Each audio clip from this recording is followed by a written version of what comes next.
Power grid corporation of India limited का एक notification हम देखेंगे।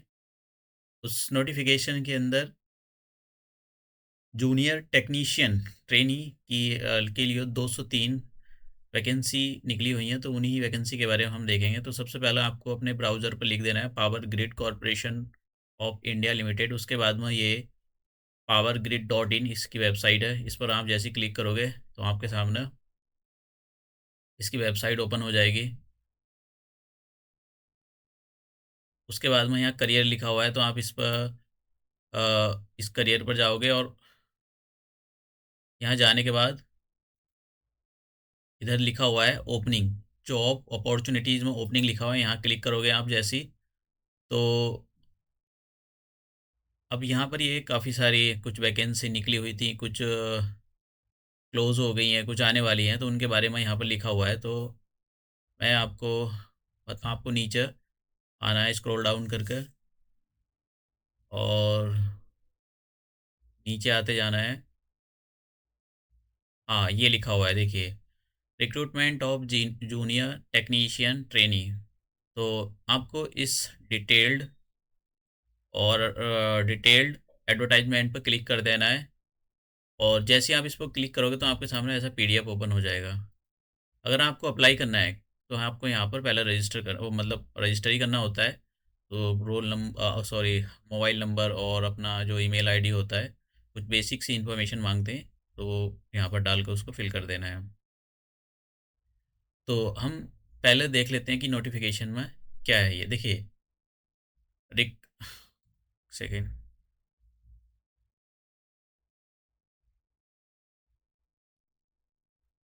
हाँ ठीक है। तो देखिए, recruitment of junior technician training electrician की वैकेंसी निकली हुई है। ये यहाँ पर बता रखा है, जो पावर ग्रिड है एक महारत्ना कंपनी है, तो इसको तो छोड़ो। अब ये इन्होंने रीजन वाइज दिया हुआ है, क्योंकि ये एक जगह नहीं है, ये रीजन वाइज है। जैसे नॉर्थ नदर्न रीजन के लिए इन्होंने यहाँ पर लिखा भी है कि एनआर है ऐसा। ये नॉर्दर्न रीजन सेकंड के लिए है, नॉर्दर्न रीजन, ईस्टर्न रीजन, ये सब के लिए दिया गया। तो आप देख लेना कि उसके अंदर कौन कौन सी स्टेट आती है। जैसे यहाँ पर ईस्टर्न रीजन है तो बिहार और झारखंड आ जाएगा ईस्टर्न रीजन वन के अंदर। ईस्टर्न रीजन सेकंड के अंदर वेस्ट बंगाल एंड सिक्किम आ जाएगा। तो आप देख लेना आपको किस जगह कौन सी जगह चाहिए। यहाँ पर जनरल वालों के लिए ईडब्ल्यूएस वालों के लिए कितनी, SC ST और ओबीसी वालों के लिए कितनी दी गई हैं, तो ये सारी यहाँ पर दी गई हैं वैकेंसी। देखिए मान लो EWS वालों ने यहाँ वैकेंसी फिल कर दी है, लेकिन यहाँ तो कोई वैकेंसी नहीं है, तो उनको एज ए जनरल ट्रीट किया जाएगा। समझ गए आप? तो उनको एज ए जनरल ट्रीट किया जाएगा कि आप जो जनरल की कैटेगरी में हो गए। अब देखिए क्वालिफिकेशन क्या होनी चाहिए। देखिए मैं यहाँ पर क्वालिफिकेशन आप अच्छे से ज़रूर देख लें। इन्होंने साफ साफ बोला है कि higher technical qualification like diploma, BE, BTech etcetera with या without ITI is not allowed either at the time of application or at the time of joining। आपके पास अगर हायर डिग्री हुई तो आपका सिलेक्शन नहीं होगा, ये इन्होंने स्पेशली मेंशन किया है नीचे। अभी मैं आपको दिखाऊंगा तो आपके पास ये हायर एजुकेशन नहीं होनी चाहिए, आपके पास केवल एक ITI इलेक्ट्रिकल से होने चाहिए। आप pass in electrician trade from are recognize technical board और इंस्टीट्यूट। तो आपके पास हायर डिग्री नहीं होनी चाहिए, इन्होंने साफ साफ मना किया है। आपकी यहाँ पर एज 27 साल होनी चाहिए। ऑफ कोर्स अगर ब्रीच हो जाती है तो आपको हो एज रिलैक्सेशन दिया जाता है, आप जिस कैटेगरी में आओगे। तो जब आपको जब आपका ट्रेनिंग पीरियड होगा तो आपको 18,500 मिलेंगे। तो और फिर आपका जो ट्रेनिंग पीरियड है वो कंप्लीट हो जाएगा तो आपको बेसिक सैलरी जो होती है 21,500 मिलनी शुरू हो जाएगी।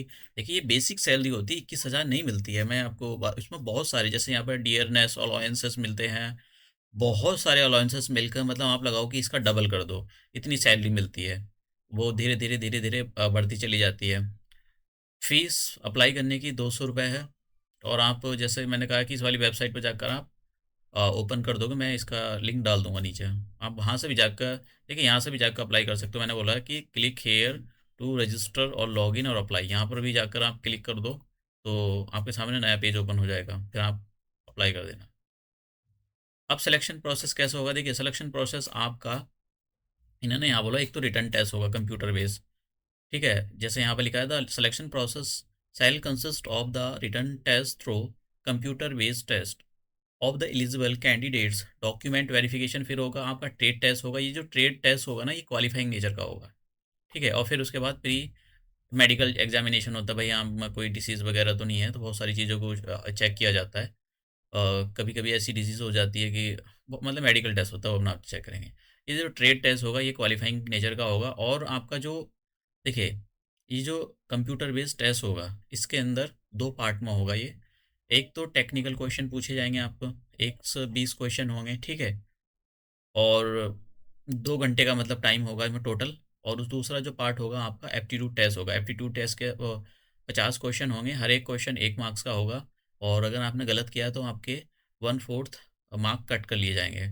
देखिए, ये टेक्निकल नॉलेज वाला पेपर होगा, ये आपका जो भी आपने आईटीआई की है तो उससे पूछा जाएगा, इलेक्ट्रीशियन से। और उसके बाद में ये जो लिखा हुआ है यहाँ पर एप्टीट्यूड टेस्ट 50 क्वेश्चंस आएंगे इसके अंदर। तो ये कहाँ से होंगे? जनरल रीजनिंग और क्वांटिटेटिव एप्टीट्यूड, जनरल अवेयरनेस, इससे क्वेश्चन पूछे जाएंगे। याद रखना, इसी पर मेरिट बनेगी। आपका जो ट्रेड टेस्ट है वो एक क्वालिफाइंग नेचर का होगा। इन्होंने यहाँ पर देखो, यहाँ पर लिखा हुआ है कि अभी मैं आपको दिखा दूंगा नीचे, देखो, हाँ, the trade test will be qualifying in nature and qualifying marks in the test will be 40% for the, मतलब 40% आपके पास मिनिमम होने चाहिए। और नन रिजर्व कैटेगरी के लिए, रिजर्व कैटेगरी को इन्होंने बोला है 30% मार्क्स होने चाहिए। तो आप एक बार इसको देख लेना, और जब भी फॉर्म फिल करो तो आप नोटिफिकेशन को अच्छे से देख लेना। देखिए यहाँ पर ये उसके सेंटर दिए गए हैं जहाँ जहाँ पर आपका एग्ज़ाम होगा।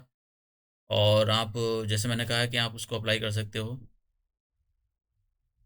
डेट, मिनिमम एज इन्होंने मतलब बोला है कि भाई 18 साल होनी चाहिए। सिंपल सी बात है, 18 साल ही होनी चाहिए, इंडियन होने चाहिए। ओनली इंडियन अप्लाई कर सकते हैं, भूटान के लोग या फिर और कोई अप्लाई नहीं कर सकता। देखो यहाँ बोला गया है साफ साफ, higher technical qualification like diploma, B Tech, BE, M Tech, ME etcetera और without ITI is not allowed for the post of the junior technician trainee. That is, candidate should not possess higher qualification like diploma, BTech, BE, MTech, ME, etc. till the date of joining of the candidate at the time of application। तो मतलब specially मना किया गया भाई, आप नहीं apply कर सकते हो। तो आपको जिस रीजन में चाहिए। अब आपका जो ये जो टेस्ट होगा ये जनवरी 2024 में इसका मतलब जो रिटर्न होगा वो होगा। और लास्ट डेट अप्लाई करने की इसकी 12 दिसंबर है। तो है आपके पास काफ़ी टाइम है। तो ज़्यादा देर नहीं करनी चाहिए, आपको फिल कर देना चाहिए फॉर्म, क्योंकि बाद में फिर सर्वर डाउन हो जाए, दुनिया भर की चीज़ें होती हैं। और तो कुछ नहीं था इसके अंदर।